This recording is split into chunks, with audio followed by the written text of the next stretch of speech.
کرو گے تو کیا فائدہ ہوگا؟ یحببکم اللہ، پھر اللہ تم سے محبت کرے گا۔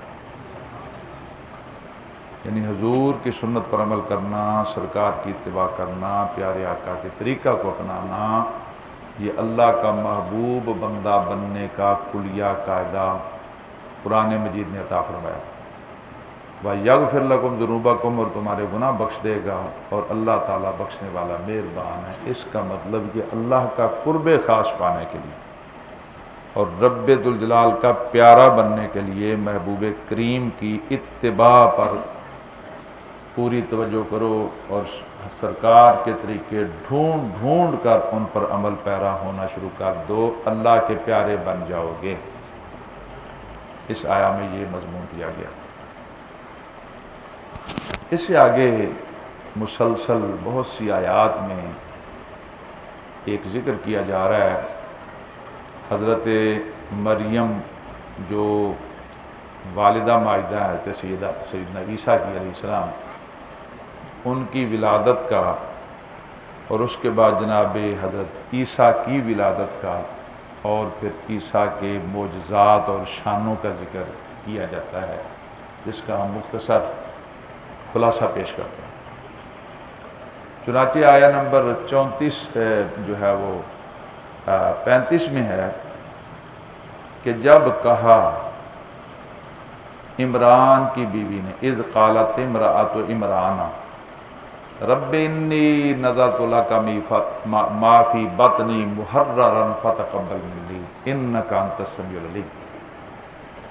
ارشاد ہے جب عمران کی بیوی نے یہ دعا کی، یہ عرض کیا کہ اے میرے رب میں نظر مانگتی ہوں، انی نظر تو میں منت مانگتی ہوں، جو میرے پیٹ سے بچہ ہو وہ خالص تیرے لیے، تیرے دین کے لیے، تیرے دین کی خدمت کے لیے آزاد رہے، یا اللہ اسے میری طرف سے قبول کرنا، بے شک تو ہی بہت سننے والا اور جاننے والا ہے۔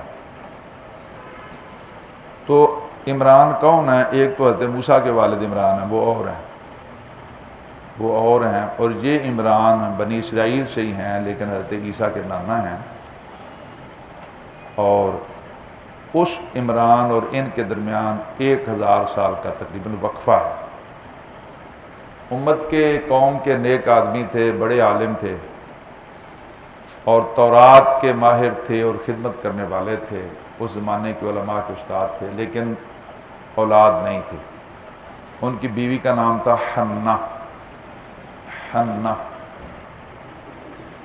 انہوں نے ایک دفعہ ایک چڑیا کو دیکھا، سائے میں بیٹھی تھیں، کہ وہ اپنے بچے کو کس طرح دانہ کھلاتی تھی اور اس سے اٹکیلیاں کرتی تھی، تو دل بھر آیا اور مالک کی بارگاہ میں یہ دعا کر دی، مولا اگر تو مجھے کو بچہ دے، میرے پیٹ سے بچہ ہو، تو یا اللہ میں تیرے دین کی خدمت کے لیے بیت المقدس میں جا کر چھوڑ آؤں اس کو۔ اس زمانے میں یہ روایت موجود تھی کہ لوگ ایسی منتیں مانتے تھے اور اپنے بچوں کو بیت المقدس کے احبار، وہاں 27 بڑے احبار تھے، بڑے عالم تھے، ان کے جا کر حوالے کر دیتے تھے، وہ ان کو دین پڑھاتے تھے اور پھر دین کے خادم بنا دیتے تھے۔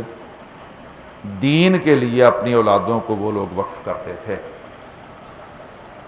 تو پتہ چلا کہ دین کے لیے اولادوں کو وقف کرنا، چھوڑنا، یہ پچھلی امتوں میں بھی اس کی روایت رہی ہے۔ تو حضرت حنہ نے یہ دعا کر ڈالی اور یہ منت مان لی۔ یاد رہے کہ منت اگر مان لی جائے کسی عبادت کی ہو کہ یہ کام ہوا تو میں یہ کروں گا یا کروں گی، اور وہ پورا ہو جائے، تو وہ عبادت کی منت جو ہے وہ واجب ہو جاتی ہے۔ عبادت کا ہونا ضروری، وہ چیز جو کبھی واجب بھی ہوتی ہو اس کی منت ہو سکتی ہے۔ تو یہ منت نہیں ہو سکتی کہ میں فلاں جگہ جاؤں گا اگر میرا یہ کام ہو گیا تو، ایسے ہی کوئی، یا فلاں سے ملوں گا، یا فلاں، منت عبادت کی ہو سکتی ہے۔ ہاں، بزرگان دین کے مزارات پر جا کر وہاں پر دیگ پکانے کی منت مان لینا، یہ منت لغوی ہے، شرعی منت یہ نہیں ہے۔ اس کا جواز موجود ہے لیکن واجب نہیں ہوتی ہے۔ اسی طرح حضرت حنہ نے یہ منت مان لی تو بالآخر وہ حاملہ ہوئیں، اللہ نے ان کی دعا قبول کی، پھر اپنے شوہر سے عرض کی تو انہوں نے کہا یہ کیا تو نے کیسی منت مانی، اگر بیٹی ہوئی تو پھر کیا کرے گا؟ کیونکہ اس مقصد کے لیے بیت المقدس میں تو بیٹے لڑکے قبول ہوتے ہیں، تو اگر لڑکی ہو پڑی تو پھر تو بہرحال حضرت عمران فوت ہو گئے، ابھی حمل میں ہی تھیں، تو بالآخر جب پیدا ہوئیں تو بیٹی پیدا ہو گئی، اس کا ذکر اگلی آیت میں، فلما وضعتها، جب پیدا کیا اس نے جنا، قالت رب انی وضعتها انثی، تو بولی میرے رب، اے میرے رب میں نے تو بیٹی جان دی، واللہ عالم بما وضعت، اور اللہ خوب جانتا ہے کہ کیا پیدا ہوا، کیا جنا، وَلَيْسَ الذَّكَرُ كَالْأُنثَىٰ، اور لڑکی لڑکے کی طرح تو نہیں ہے۔ ایک قول یہ کہ یہ کلام اللہ کا ہے کہ اللہ تعالیٰ نے الہاماً فرمایا اپنی بندی کو کہ جو تیری بیٹی پیدا ہوئی ہے، یہ جو لڑکا تو مانگتی ہے اس جیسی یہ نہیں ہے، یہ افضل ہے۔ وَإِنِّي سَمَّيْتُهَا مَرْيَمَ، بولی کہ میں نے اس کا نام مریم رکھا، میں اس کو اور اس کی اولاد کو شیطان رجیم کے شر سے یا اللہ تیری پناہ میں دیتی ہوں۔ آگے آیت ہے، فرمایا فَتَقَبَّلَهَا رَبُّهَا بِقَبُولٍ حَسَنٍ، اللہ نے اس بچی کو اپنے دین کی خدمت کے لیے خوب قبول کر لیا، یہ اللہ تعالیٰ کی شان۔ انہوں نے لپیٹا اس کو ایک کپڑے میں، اور چونکہ منت مانی تھی بیت المقدس لے گئیں، وہاں کے احبار سے بات کی کہ میں نے یہ منت مانی تھی اور یہ بیٹی میں نے دین کے لیے وقف کرنے کے لیے، دین کی خدمت کے لیے میں لے کے آئی ہوں، چونکہ میری تو منت تھی۔ تو چونکہ حضرت عمران جو فوت ہو چکے تھے وہ وہاں کے بڑے بڑے علماء کے استاد تھے، اس لیے انہوں نے خواہش کی کہ یہ ہمارے حوالے کر دو۔ انہی احبار میں حضرت زکریا بھی تھے جو نبی تھے۔ حضرت زکریا حضرت مریم کے خالو تھے، یعنی ان کی زوجیت میں حضرت حنا کی بہن عیشا تھیں، وہ بھی نیک خاتون تھی، نبی کی بیوی تھی۔ انہوں نے کہا کہ یہ میرا حق بنتا ہے، میرے قریبی رشتہ داری بھی ہے، قرابت بھی ہے، لیکن لڑ پڑے، اس بات پر تکرار ہوئی، یہ قرآن مجید میں ہے کہ ایک نے کہا نہیں ہم کفالت کریں گے، دوسرے نے کہا ہم کریں گے، ہمارے استاد کی بیٹی۔ بالآخر اس کا ذکر بھی قرآن مجید میں ہے، اگلی آیتوں میں ہے کہ ان کو قرہ اندازی کرنا پڑی کہ قرہ ڈال لو۔ قرہ ڈالنا قرآن پاک کی آیتوں سے ثابت ہے، اگر کوئی مسئلہ جائز سا مسئلہ نزاع کا بن جائے تو اس میں قرہ ڈالنے کا ذکر قرآن پاک میں کئی جگہ پر ہے۔ تو قرہ اس طرح ڈالا گیا کہ اس کے ساتھ ایک نہر تھی، فیصلہ یہ ہوا کہ سب اپنے لوہے کے قلم جس سے توراتیں لکھتے تھے، تورات لکھتے تھے، دین لکھتے تھے، وہ لے کر آئیں اور ایک ایک کر کے اپنے قلم نہر کے اوپر رکھے، جس کا قلم تیر جائے گا وہ مریم کا کفیل ہوگا۔ سب کے ڈوبتے گئے، 27 احبار تھے، 27 کے ڈوبتے گئے 26 کے، اور حضرت زکریا کا لوہے کا قلم تیر گیا، اور جو قرآن اندازی میں کامیاب ہوئے اور وہ حضرت سیدہ مریم کے کفیل ہوئے۔ انہوں نے مسجد کے اوپر سیڑھیوں کے اوپر ایک کمرہ بنا دیا، ایک حجرہ بنایا، ایک محراب بنایا، اس کو وہ تالا لگا دیتے تھے کہ بچی ہے، اور کفالت کرتے تھے۔ تو اگلی آیت میں یہ ہے کلما دخل علیہا زکریا المحراب وجد عندها رزقا، جب زکریا کبھی محراب میں جاتے تو وہاں تازہ نیا رزق پاتے، تالا بھی لگا ہوتا تھا، اور وہاں دیکھتے کہ بے موسم کے بڑے نرالے پھل پڑے ہیں، بڑے مشروبات ہیں، دودھ ہیں، سب کچھ ہے۔ حیران ہو گئے، قال یا مریم انا لک ھذا، کہا اے مریم یہ تیرے پاس کہاں سے آتا ہے یہ ایسی روزی؟ قالت هو من عند اللہ، بولی یہ اللہ کی طرف سے ہے، ان اللہ یرزق من یشاء بغیر حساب، اللہ تعالیٰ جسے چاہے بغیر حساب کے روزی عطا فرماتا ہے۔ عمر تھوڑی سی، لیکن اللہ تعالیٰ کی قدرت سے ہر دن میں اتنی بڑھتی تھیں، اتنی پرورش پاتی تھی کہ تفسیر میں لکھا ہے جتنا کوئی بچہ سال میں بڑا ہوتا ہے، حضرت مریم ایک دن میں اتنی بڑی ہو جاتی تھی۔ بڑی تیزی سے اللہ تعالیٰ نے کی پرورش کی۔ جب یہ کرامت دیکھی تو اگلی آیت میں کیا ہے؟ ہنالک دعا زکریا ربہ، اسی جگہ پر زکریا نے اپنے رب سے دعا کی۔ ہنالک، اسی جگہ پر، عین اسی جگہ پر۔ اصول ہے ضمیر جب منفصل ہو کر فعل سے پہلے آئے تو حصر کا معنی دیتی ہے، جیسے نعبدو کا، ہم تیری عبادت کرتے ہیں، لیکن اگر ہو ایاکا نعبدو، ایا کا پہلے آ گیا، اب معنی یہ صرف تیری ہی عبادت کرتے اور کسی اور کی نہیں کرتے۔ تو یہاں پر بھی ضمیر پہلے ہے کہ جو ہے ہنالک دعا، یعنی عین اسی جگہ پر حضرت زکریا دعا آپ نے کی۔ کیا دعا کی؟ اسی جگہ پر کی، رب ہب لی من لدنک ذریۃ طیبہ۔ حضرت زکریا کی بھی کوئی اولاد نہیں تھی، عمر 126 سال ہوتی تھی، بیوی 99 سال کی تھی، 99 سال۔ یا اللہ، دیکھا کہ اگر اللہ بے موسم کا پھل بند حجرے میں مریم کو دے سکتا ہے تو بڑھاپے میں مجھے بھی اللہ اولاد دینے پر قادر ہے۔ وہاں پر دعا مانگی کہ یا اللہ مجھے اپنے پاس سے ستھری اولاد دے دے، بے شک تو دعاؤں کو سننے والا ہے۔ تو اسی وقت آپ نماز میں کھڑے ہو گئے۔ اس سے یہ بھی پتہ چلا جہاں کرامات ظاہر ہوں، جہاں کوئی اللہ تعالیٰ کی جو ہے وہ خاص جو ہے اللہ تعالیٰ کی نشانی دیکھے کوئی، اس جگہ پر دعا کرنا یہ زیادہ قبولیت کا باعث ہے۔ اسی لیے ہم اہل سنت و جماعت مزارات اولیاء پر کہ وہ اللہ کے پیارے ہیں، ان کی دعائیں قبول ہوتی رہی ہیں، وہاں دعا مانگ لیتے ہیں۔ تو اللہ تعالیٰ کی خاص نشانی دیکھیں، کسی خاص برکت والی جگہ پر حاضر ہوں تو دعا مانگتے ہیں، تو یہ قرآن کے مزاج کے مطابق ہے۔ تو فرمایا فرشتے نے ندا دی، اور وہ اسی محراب میں نماز پڑھنے لگ پڑے تھے کہ فرشتے نے کیا کہا کہ اللہ تعالیٰ تجھے خوشخبری دیتا ہے یحییٰ کی، تجھے بیٹے کی خوشخبری جس کا نام یحییٰ ہوگا، جو اللہ کے طرف سے کلمہ کی تصدیق کرے گا۔ کلمہ سے مراد حضرت عیسیٰ روح اللہ، یعنی اس کی تصدیق بھی کرے گا۔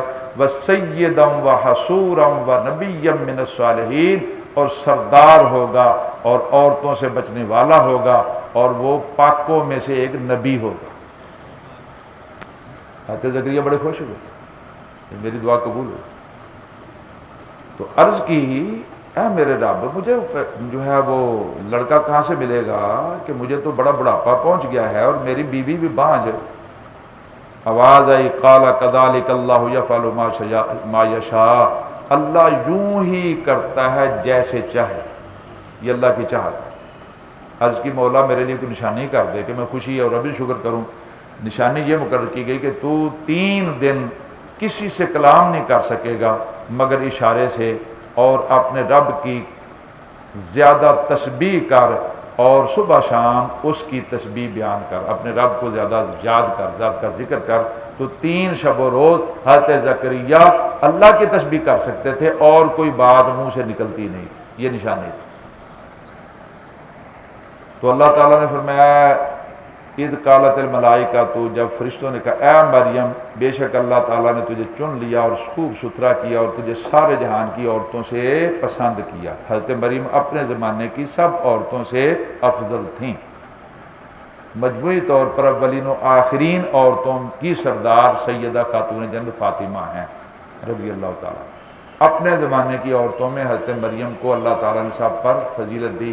فرمایا یا مریم اقنتی، اے مریم اپنے رب کے حضور ادب سے کھڑی ہو، دے ربے کے واسجدی اور سجدے کر، ورکعی اور رکوع کر، مع الراکعین رکوع کرنے والوں کے ساتھ۔ فرمایا یہ غیب کی خبریں ہیں اے محبوب، ہم تیری طرف وحی کرتے ہیں۔ آپ بظاہر کو ساتھ نہیں تھے جب وہ اپنی کلمے ڈالتے تھے کہ کون مریم کی کفالت کرے، اور نہ آپ بظاہر اس وقت موجود تھے، ان کو پتہ ہے کہ جب وہ آپس میں جھگڑتے تھے، یعنی ظاہراً آپ نہیں تھے، لیکن آپ ان کو غیب کی صاف خبریں بتاتے ہیں جو آپ کی نبوت کی دلیل ہے۔ ان کو بیٹے کی بشارت ہوئی کہ عیسیٰ اس کا نام ہوگا، عیسیٰ ابن مریم، وجیہاً فی الدنیا، جو دنیا میں عزت دار ہوگا، روادار ہوگا، اور والآخرہ، اور آخرت میں ومن المقربین، اور وہ قرب والا ہوگا، ویکلم الناس فی المہد، اور پنگوڑے میں کلام کرے گا، وکہلن، اور بڑھاپے میں بھی کلام کرے گا، ومن الصالحین۔ پنگوڑے میں کلام کرنا تو کمال ہے، بڑھاپے میں تو سارے بولتے ہی ہیں۔ اس کا جواب یہ کہ حضرت عیسیٰ جوانی میں اٹھا لیے گئے، پھر آئیں گے اور پھر بوڑھے ہوں گے، اور بڑھاپے میں بھی آپ گفتگو کریں گے۔ یہ حضرت عیسیٰ کا معجزہ ہے۔ عرض کی حضرت مریم نے، مولا مجھے بچہ کہاں سے ملے گا، مجھے تو کسی بشر نے چھوا تک نہیں ہے۔ آواز آئی کہ ایسے ہی ہے، اللہ جو چاہے کرتا ہے۔ حضرت عیسیٰ بن باپ کے پیدا ہوئے تھے، تو ہم اسے اللہ تعالیٰ فرمایا کہ کتاب اور حکمت کا علم دیں گے، اور تورات اور انجیل کا علم اس کو دیا جائے گا، اور وہ بنی اسرائیل سے رسول ہوگا، ورسولا الی بنی اسرائیل۔ اور وہ یہ کہے گا، انی قد جئتکم بآیۃ من ربکم، کہ بے شک میں تمہارے پاس اپنے رب کے پاس سے نشانیاں لے کر آیا ہوں۔ اب ان نشانیوں کا ذکر ہے، وہ معجزے جو اللہ کے نبی حضرت عیسیٰ کے تھے۔ جناب عیسیٰ نے کیا کہا قرآن پاک، انی اخلق لکم من الطین کہیئۃ الطیر فانفخ فیہ فیکون طیرا باذن اللہ۔ جناب عیسیٰ نے یہ کہا کہ میں مٹی سے پرندے کی مثل بناتا ہوں، فانفخ فیہ، اس میں پھونک مارتا ہوں، فیکون طیرا باذن اللہ، تو اللہ کے حکم سے پرندہ بن کر اڑ جاتا ہے۔ یہ عیسیٰ کے معجزے۔ وَأُبْرِئُ الْأَكْمَحَ، اور مادر زاد اندھے کو شفا دیتا ہوں، اور والابرص، اور برس والے کو یعنی کوڑے کو شفا دیتا ہوں، وَأُحْيِي الْمَوْتَىٰ بِإِذْنِ اللَّهِ، اور میں تو اللہ کے اذن سے مردے بھی زندہ کرتا ہوں۔ حضرت عیسیٰ موسیٰ مردے کو کہتے قم بِإِذْنِ اللَّهِ، وہ اٹھ کھڑا ہوتا۔ جس اندھے کا علاج نہیں ہوتا تھا، ماں کے پیٹ سے نور نہیں لے کے آیا، حضرت عیسیٰ اسے چھوتے تھے وہ ٹھیک ہو جاتا۔ برس کا مریض جسے کوڑ ہوتا تھا، مادرزاد کوڑا، اسے آپ یوں چھوتے تھے وہ اسی وقت ٹھیک ہو جاتا۔ یہ آپ کا معجزہ جو قرآن نے بیان کیا۔ وَأُنَبِّئُكُم بِمَا تَأْكُلُونَ وَمَا تَدَّخِرُونَ فِي بُيُوتِكُم، اور جناب عیسیٰ کہہ رہے ہیں کہ میں تمہیں بتاتا ہوں جو تم کھاتے ہو اور جو تم اپنے گھروں میں ذخیرہ کرتے ہو۔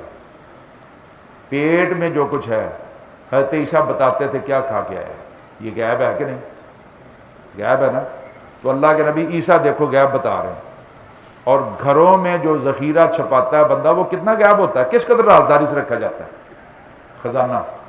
تو جناب عیسیٰ قرآن پاک کی روح سے یہ کہتے ہیں کہ میں بتاتا ہوں وما تدخرون فی بیوتکم، جو تم اپنے گھروں میں ذخیرہ کرتے ہو۔ پتہ چلا اللہ تعالیٰ اپنے پیاروں کو، نبیوں کو، ظاہر کے علم کے ساتھ ساتھ غیبی علوم بھی عطا فرماتا ہے۔ اور اگر عیسیٰ اتنا علم رکھتے ہیں، گھر میں کیا پڑا ہے، کہاں چھپا ہے، پیٹ میں کیا ہے، کون کیا کھا کے آیا ہے، تو جس کے صدقے جناب عیسیٰ کو نبوت ملی ہے ہمارے آقا کریم، پھر ان کی غیب دانی کا عالم کیا ہوگا۔ اعلیٰ فرماتے ہیں خدا نے کیا تم کو آگاہ سب سے، خدا نے کیا تجھ کو آگاہ سب سے، دو عالم میں جو کچھ خفی و جلی ہے، اللہ کی عطا سے اللہ نے آگاہ کیا، تو پیارے نبی ہر چھپی اور ظاہر چیز کو جانتے۔ اور فرمایا کہ میں جو کچھ آگے گزرا مصدقا لما بین یدی من التوراۃ، اس کی تصدیق کرنے والا ہوں، وَأُحِلَّ لَكُمْ بَعْدَ الَّذِي حُرِّمَ عَلَيْكُمْ، اور وہ بہت سی چیزیں جو تم پر پہلے حرام تھی ان کو حلال بھی کرنے والا ہوں، اور اپنے رب کے پاس سے نشانی لے کے آیا ہوں، تو اللہ سے ڈرو اور میرا حکم مانو۔ یہ جناب عیسیٰ علیہ السلام اپنی قوم کو تعلیم دے رہے۔ تو عیسیٰ علیہ السلام کے تذکرے اس سورہ مبارکہ میں ان کے حالات اور ان کے تذکرے اور ان کی تعلیمات کا ذکر ہے۔ تو جب نبی کریم صلی اللہ علیہ وسلم نے، یہ سورہ مدنی ہے، مدینہ شریف میں یہ ذکر کیے، یہود کے ساتھ نصارہ کے سامنے ان کو یہ باتیں پہنچیں، حضرت عیسیٰ کی یہ شانیں پہنچیں، تو نجران کے پادری جو عیسائیت کے بڑے بڑے عالم تھے، چوٹی کے جو وہاں کے عالم تھے، عالم، وہ مدینے آئے حضور سے بحث کرنے کے لیے۔ حضرت عیسیٰ علیہ السلام کے بارے میں جو اسلام کی تعلیمات تھیں، انہوں نے بحث، پیارے آقا نے ان سے گفتگو فرمائی، ان کے سامنے تمام دلائل روشن کر کے رکھ دیے، قرآنی احکامات واضح کر دیے، لیکن جب باطل اڑا ہوا ہو تو پھر کب مانتے ہیں؟ انہوں نے بڑی ضد کی اور بدتمیزی پر اتر آئے۔ جب بدتمیزیوں پر اتر آئے اور انکار پر اتر آئے تو پھر قرآن مجید کی یہ آیت نازل ہوئی، اے حبیب، جو تم سے عیسیٰ کے بارے میں حجت کرتے ہیں بعد اس کے کہ تمہیں علم آ چکا، تو فَقُلْ تَعَالَوْا، اب آپ ان سے مزید بحث نہ کیجئے بلکہ کہیے آؤ، نَدْعُ أَبْنَاءَنَا وَأَبْنَاءَكُمْ، تم اپنے بیٹوں کو بلاؤ، ہم اپنے بیٹوں کو بلائیں اور تمہارے بیٹے، وَنِسَاءَنَا وَنِسَاءَكُمْ، اور اپنی عورتیں بلاتے ہیں تم بھی اپنی عورتیں بلاؤ، وَأَنفُسَنَا وَأَنفُسَكُمْ، اور ہم اپنی جانیں لے کے آتے ہیں تم بھی اپنی جانیں لاؤ، ثُمَّ نَبْتَهِلْ، پھر مباہلہ کر لیتے ہیں، فَنَجْعَلْ لَعْنَتَ اللَّهِ عَلَى الْكَاذِبِينَ، تو جھوٹوں پر اللہ کی لعنت ڈالتے ہیں، اسے کہتے ہیں مباہلہ۔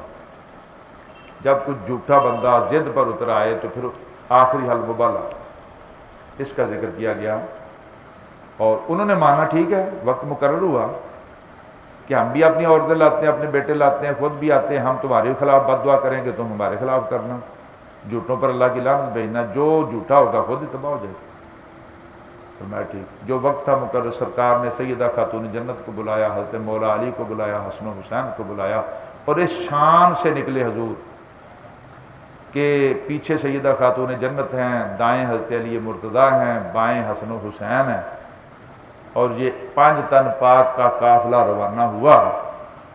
تو جب قریب پہنچے اور ان لوگوں نے ان نفوس قدسیہ کو آتے دیکھا تو ان کے بڑے پادری کا نام تھا عبد المسیح، اس نے اپنے پادریوں کو کہا ذرا میری بات غور سے سنو، خدا کی قسم میں تم میں سے بڑا عالم ہوں، تمہیں پتہ ہے، میں صاحب کا کتب کا عالم ہوں، میں خوب پڑھا ہوا ہوں، تم میں سے اکثر تو میرے شاگرد ہیں، لیکن آج میری بات سن لو، جو چہرے مجھے نظر آ رہے ہیں اور ان کے گرد جو نور کے حالے نظر آ رہے ہیں، ان شخصیتیں یہ وہ نظر آ رہی ہیں، یہ اس پہاڑ کو کہے نا ہٹ جا تو پہاڑ ہٹ جائے گا، اگر آج تم نے مبالغہ کر لیا تو بچنا کسی نے نہیں۔ بالآخر وہ پادری بھاگ گئے، انہوں نے مباہلے سے راہ فرار اختیار کی۔ اس میں پائی نبی پاک کی فضیلت بھی ثابت ہوئی کہ سرکار نے جو ہے وہ اس مباہلے کے لیے حسن و حسین، سیدہ خاتون جنت اور مولا کائنات آپ کو اپنے ساتھ اس دعا کے لیے لیا۔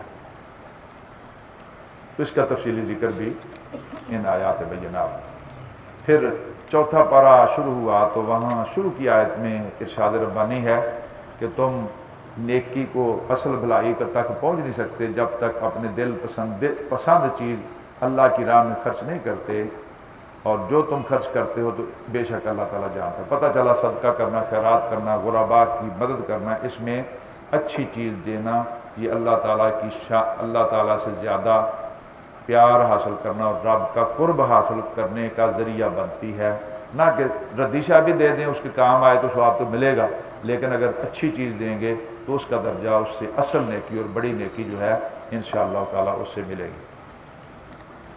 اس سے آگے خالق ارض و سما نے اس امت کو مخاطب کر کے ارشاد فرمایا کہ کنتم خیر امت اخرجت للناس، کہ تم بہتر امت ہو سب ان امتوں میں جو لوگوں میں ظاہر ہوئیں، اور بھلائی کا حکم دیتے ہو، برائی سے منع کرتے ہو، اور اللہ پر ایمان لاتے ہو۔ تو یہ شانیں بیان کی اور کہا تم بہتر ہو، اس امت کو اللہ نے سب امتوں سے بہتر فرما دیا۔ یہ آیا نمبر 110۔ پتہ چلا کہ حضور کے صدقے اس امت کی بھی یہ شان ہے کہ اللہ تعالیٰ نے تمام امتوں سے افضل اس امت کو بنایا ہے، اور اس کی ذمہ داری بیان کی کہ نیکی کا حکم دینے والے ہو تم، برائی سے منع کرنے والے ہو، اور اپنے اللہ پر کامل یقین رکھنے والے ہو۔ تو اس امت کے فضائل بھی بیان ہوئے، اور پھر اس سورہ مبارکہ کی آیا نمبر 188 میں اللہ رب العزت نے خود پسندی کی برائی بیان کی، اور یہودیوں کا یہ عیب یہودی علماء کا بیان کیا کہ وہ یہ پسند کرتے ہیں. لا تحسبن الذین یفرحون بما اتوا ویحبون ان یحمدوا بما لم یفعلوا. انہیں ہرگز نہ سمجھنا جو خوش ہوتے ہیں اپنے کیے پر اور چاہتے ہیں کہ بے کیے ان کی تعریف ہو، جو انہوں نے نہیں کیا اس پر بھی ان کی تعریفیں ہوں. ایسوں کو ہرگز یہ نہ سمجھنا کہ وہ عذاب سے بچے ہوئے ہیں، ان کے لیے دردناک عذاب ہے. یہ یہودی علماء کی شان تھی، اور اگر مسلمانوں میں بھی کسی میں ہو تو بہت بری، یعنی کسی بھی نیکی پر، کسی بھی عمل پر حب جاہ، شہرت پسندی، یہ کہنا کہ میری بلے بلے ہو، میری واہ واہ ہو. یہودیوں میں یہ تھا، ان کی برائی ان کے عالموں کی یہ بیان ہوئی ہے. تو حضرت بشر حافی فرماتے ہیں رضی اللہ تعالیٰ عنہ، جو بہت بڑے ولی تھے، کہ میں نے کوئی ایسا بندہ نہیں دیکھا جو نیکیوں پر خود پسندی چاہے اور شہرت چاہے. میں نے کوئی نہیں دیکھا ایسا کہ جس کا دین برباد پھر نہ ہوا ہو. اس سے دین برباد ہوتا ہے. تو نیکی میں خلوص ہونا چاہیے، اللہ کی رضا شامل ہونی چاہیے، نہ کہ یہ کہ لوگ ہماری بڑی اس نیکی پر تعریف کریں، مجھے علامہ کہیں، فہامہ کہیں، بڑا اچھا کہیں، بڑا نیکوکار کہیں، بڑا سخی داتا کہیں. دنیا سے تعریفیں کروانے کا شوق انسان کی نیکی کو برباد کرتا ہے. اللہ تعالیٰ جل جلالہ قرآنی احکامات پر عمل کرنے کی ہمیں توفیق عطا فرمائے. یا سیدی یا رسول اللہ وعلی آلک و اصحابک یا سیدی یا حبیب اللہ. اللہم صلی علی سیدنا مولانا محمد وعلی آل سیدنا و مولانا محمد وبارک وسلم. اللہم ربنا آتنا فی الدنیا حسنۃ وفی الآخرۃ حسنۃ وقنا عذاب النار وادخلنا الجنۃ مع الابرار یا عزیز یا غفار یا رب العالمین. یا الہ العالمین ہماری تراویح کی نماز قبول فرما، قرآن مجید کی تلاوت و سماعت قبول فرما.